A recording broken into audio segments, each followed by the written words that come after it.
Welcome to the First Serve, your home of tennis. Good evening, everybody. Welcome along to the First Serve on this Sunday night. It is very strange, I've got to say, to be on a Sunday night for our final show of 2022, our 45th edition of the First Serve in what has been another huge tennis year. There's one more big trophy up for grabs, and Australia is in contention for it, trying to win their 29th Davis Cup come a little bit later on tonight. So that's, it made me excited enough to get the juices flowing. It's going to be a long night ahead. I'm sure there'll be plenty of you out there listening tonight who will no doubt go the whole journey with Australia because quite simply they have been outstanding in this Davis Cup week to put themselves in contention, particularly without having a player of Nick Kyrgios's calibre to consider for selection. The rest of the Australian team has done a mighty job. So we'll talk some Davis Cup in just a moment.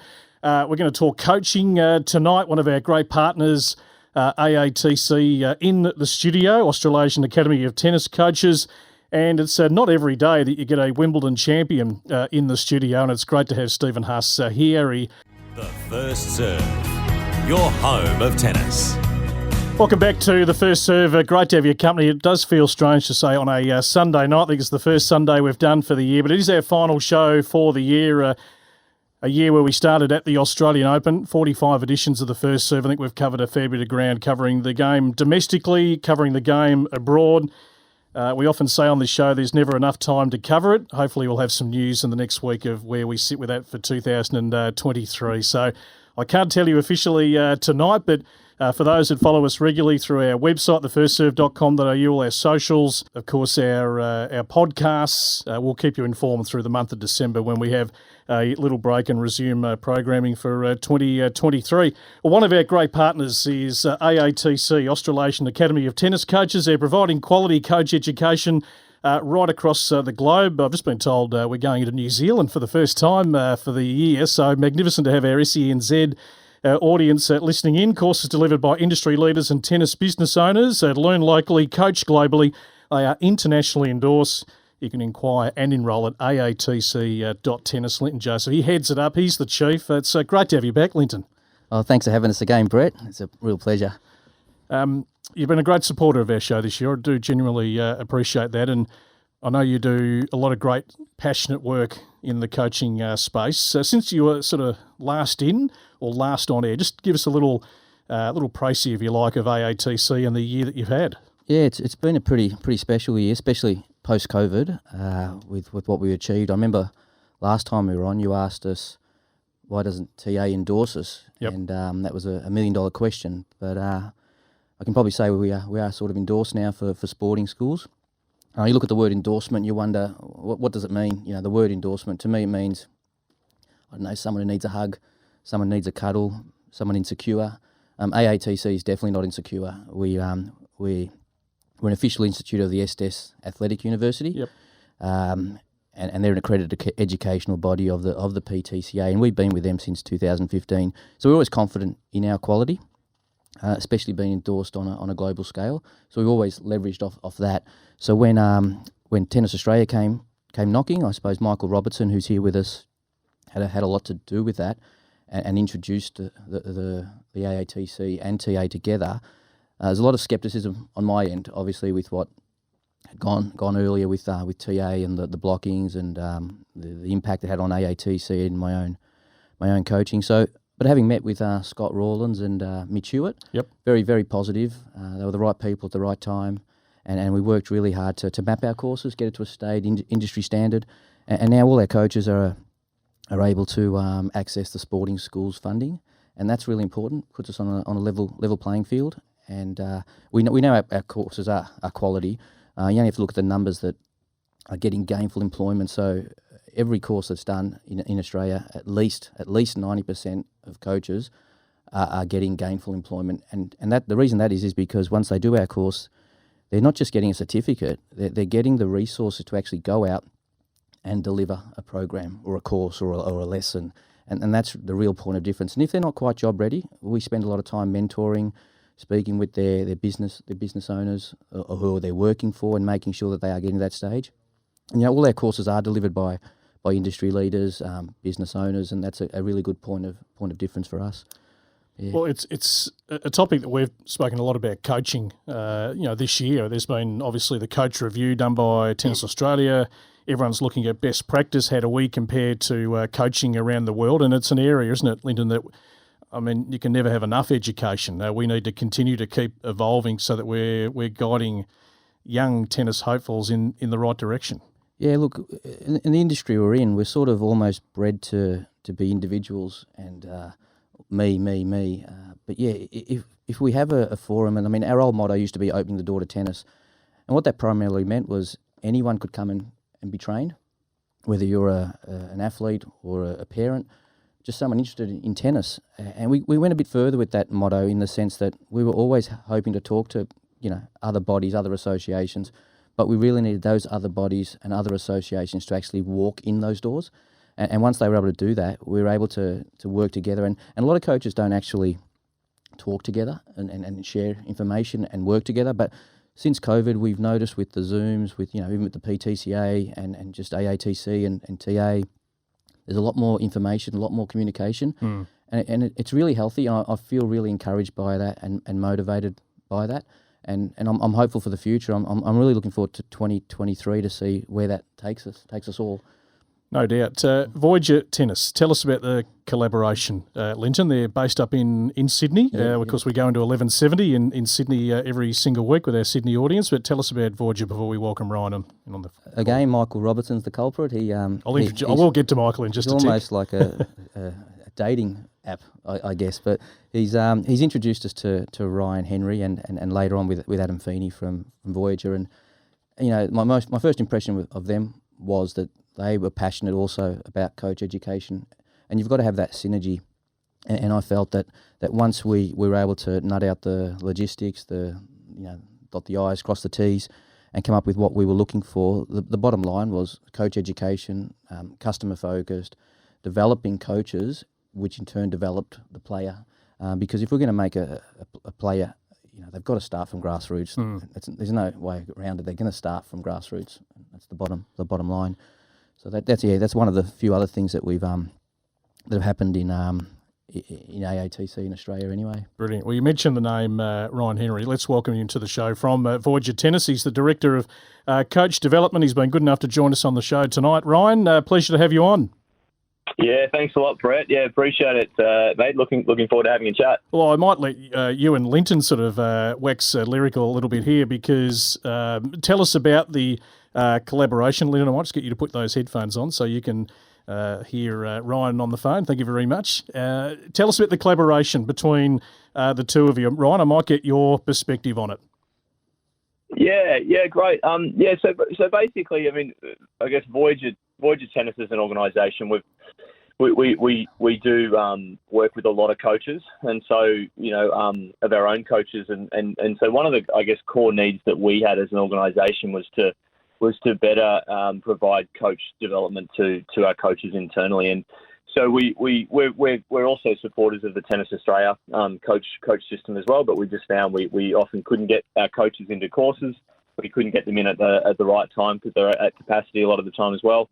And so we wanted to work with an organisation, and we had a couple of really good discussions with Lynton, and Lynton was great in the way that he's allowed us to also customise our courses a little bit to New South Wales, and that's been great. And so basically the way in which it sort of works really well for us is that whenever we have a new coach that starts within our own organisation, we put them through the level 1 and level 2 AATC qualification. So it's given us a really good platform to, number one, be able to train our own coaches to a higher standard, which is one of the keys to driving participation, and but also provide the opportunity within the marketplace in Sydney for coaches who also want to get that very specific training. And I'd say like one of the great things about the AATC courses is that they're very much designed for the coach that's out there in coaching at a community or a commercial sort of tennis venue, and so it's been great. So basically we've been able to really number one, train our own coaches up through the AATC courses to get them to the next level, but provide more opportunities out there. And Lynton Lynton's been he's been awesome to work with. He's obviously got a great track record in many different countries with the AATC qualifications, and I think it's been a really good partnership this last year.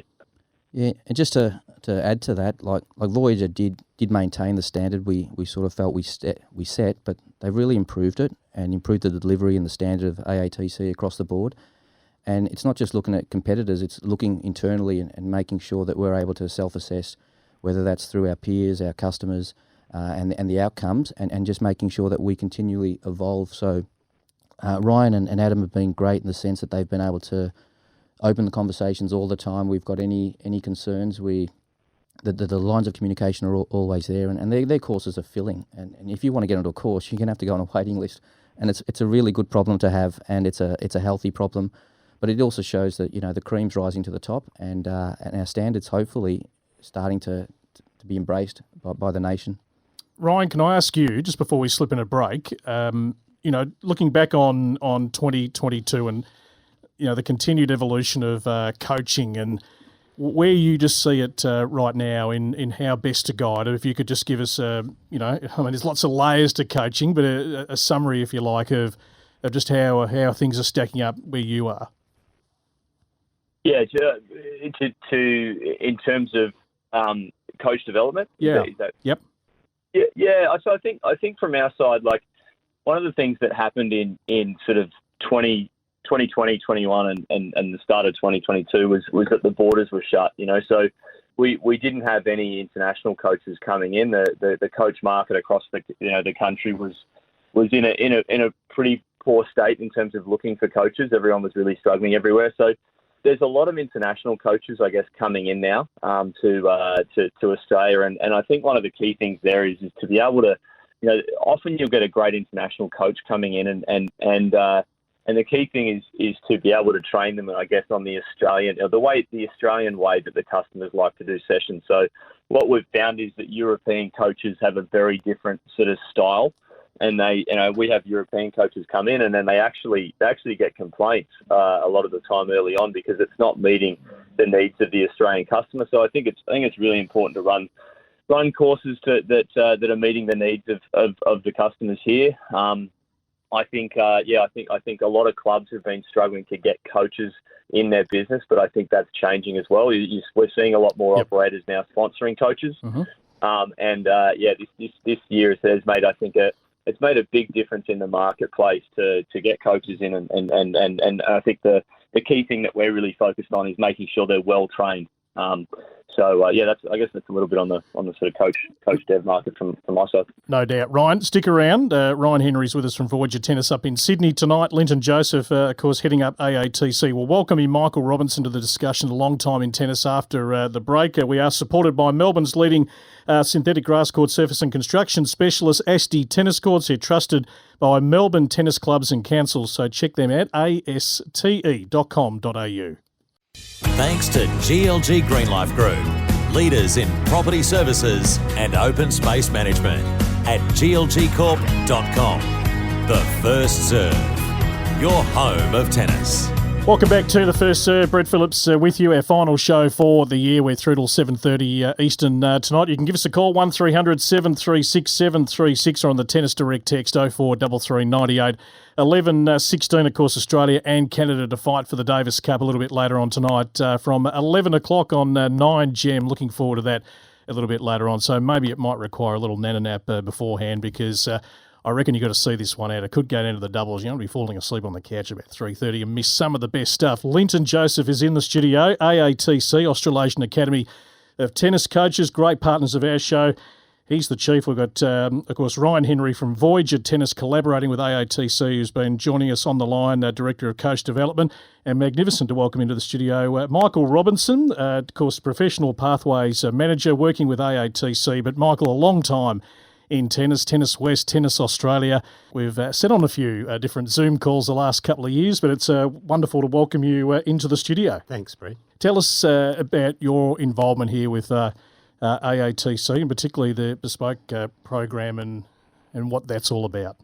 Well, I guess a couple of things. First, I met Lynton, was almost by accident.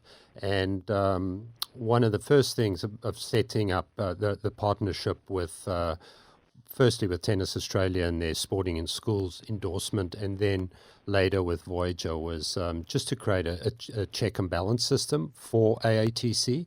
I saw how passionate he was, and he really didn't have a seat at the table. And I have the opportunity to know some people that work for TA that do a fantastic job and continue to do that. And then also the directors, two of the directors at Voyager, Ryan, and the other director, Tim Walter. I've known both those guys since they were teenagers.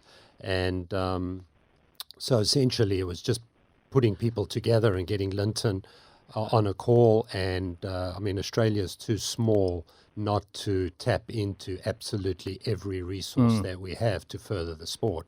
And so far I think it's worked really well. It's been a good collaboration. But I guess my background was more in the specialized knowledge point of coaching. So there are really two types of coaches. If you divide them into a high performance coaching, you'd have developers of talent and then converters of talent. So traditionally, a developer of talent would be someone who has a player's 10, 11, 12 years old to say 15, 16, and they really want to develop that talent, and there's a certain skill set around that. And then you've got the converters of talent, which would normally be players that have had tour experience and would take a young player, a 17, 18, 19-year-old, on the tour and actually teach them how to win on the tour. And given that I've got small kids and have no aspirations to be traveling 30 weeks of the year, and I believe I had some good experiences developing both players and coaches, went into this developers of talent skill set for AATC, and we call it the Level 3 coaching course. And it's a really a bespoke program of coaches that want to increase their knowledge in that area. And how's that travelling? When was that introduced officially? Well, we've been going about a year and a half now. Yeah, it's very, very, as I said, bespoke. Yeah. We start with, and in the corporate world, this would be quite well known, but the Myers-Briggs type indicators. So you basically sit down with a coach and really take a deep dive into their personality and how they see the world and their philosophy, and then really sit down with them, talk about their goals, what they really want to do with the coaching, where they're at, and design a program specifically around them. And it's very one-on-one. So it's almost a form of mentoring, you could say. Can I get your personal view on just the coaching landscape in general? You've been around a long time, Michael, and obviously some great work with AATC, because I feel like we, as part of our program, it comes up as a frequent sort of talking point. I know there's a strong sort of community of coaches that do listening to our show and our specific podcasts that they find interesting. But how do you sort of look at the market of coaches in Australia?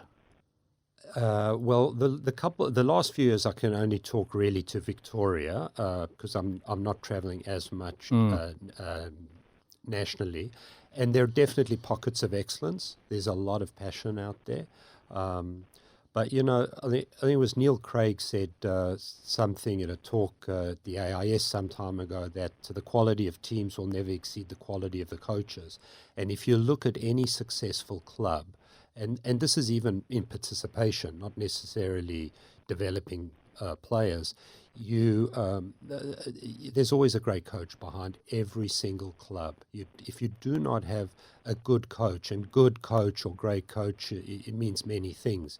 Be a really great people person, a great organizer, great technical coach, and all of the above.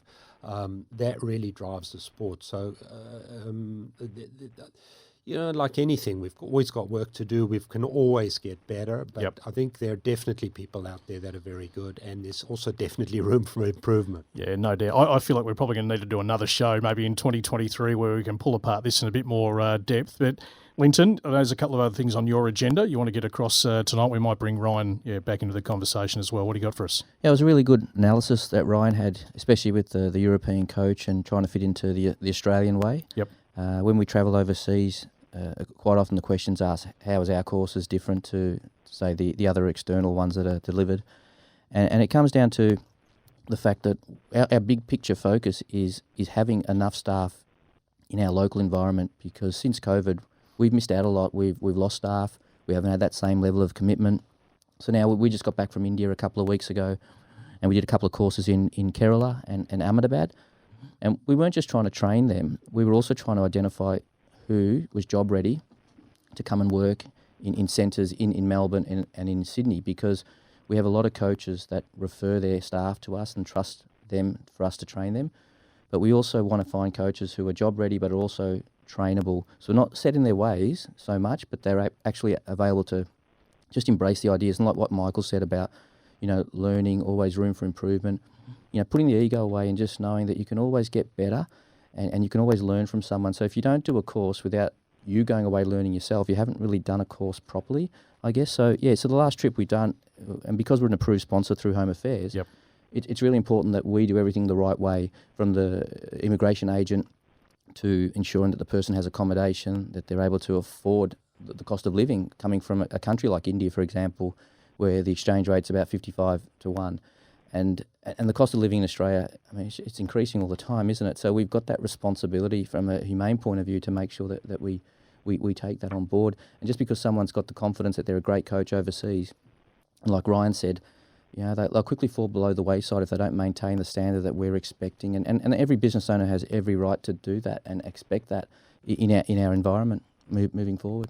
No doubt. Ryan, I might bring you back in here. I know you've been listening in on the line, part of our discussion. When you hear that, what are your thoughts, just listening to Lynton there? Yeah. Thanks, Brett. Yeah, and I think just following on from what Lynton's saying there, like participation or driving participation at every venue is probably maybe the most important thing, because you can see a lot of sort of tennis clubs and tennis venues around Australia struggling now. They've had sort of their venues been going for 40, 50 years. They need some serious upgrades required, which require capital to do that. And if the clubs that haven't been able to drive participation are some of the ones that have really struggled, and they've got courts that are in unplayable conditions and that. And the key to driving that participation, as Michael Robertson was just saying a moment ago, is actually having great coaches. The coaches are the ones that drive the coaching program, and once you've got the coaching program going really well, you're adding competitions. You've got court hires, you've got families, you've got the whole venues. They come alive, but it only happens when you've got great coaches on the site. And so the first priority is obviously to train as many, local coaches as possible and get them up to a really good standard. And then, when that option has been exhausted, as most clubs have done, the international coaches are filling that. And so what Lynton's doing there by going overseas and actually bringing coaches back to Australia is exactly what, tennis needs in Australia, because, the more coaches we have that are at a great standard, the more people are going to be, getting coaching in Australia and staying on. And one of the biggest costs to a lot of, tennis clubs is not retaining customers, so, it can cost a lot of tennis clubs tens of thousands of dollars a year, because their coaches aren't up to a good enough standard to continually retain, say, 90% of customers, players that are playing. And so we just think that, in terms of, the investment in spending on a coaching course that's going to help service customers better and get more people playing more often is just a great way to do it. So we've noticed that since we've started to put, take a lot of coaches through these courses, that they're just getting some outstanding results when they go back to their tennis clubs. And as I said, the players are getting a better service because the coaches are better trained. So good stuff. Ryan, really appreciate your contribution. Voyager Tennis, you can check out Voyager Tennis for those who are interested to find out more around the country. I reckon we'll get an invitation your way in 2023 when we've got a little bit more time on the show. Ryan, I really appreciate, though, you jumping on for a chat tonight. Yeah, thanks, Brett. It was great to talk, mate. Ryan Henry, Voyager Tennis. We're going to slip in a break. I think we'll come back and just sort of finish off the discussion. I want to bring in Stephen Huss as well with his coaching hat. So we'll do that after the break at thefirstserve.com.au. So you can go back and listen through the month of December. We are going to be back. This show started in 2009. We want to keep it rolling into 2023. I want to thank every guest that's come on our show, everyone that's contributed, everyone's written into us. It's a passionate tennis community out there, be it players, coaches, parents, administrators. I do thank you for sharing your insights with me, and we'll settle up next year. 1 month off. We all need just a slight tennis break. We've all got a bit of fatigue, but we'll catch you in 2023.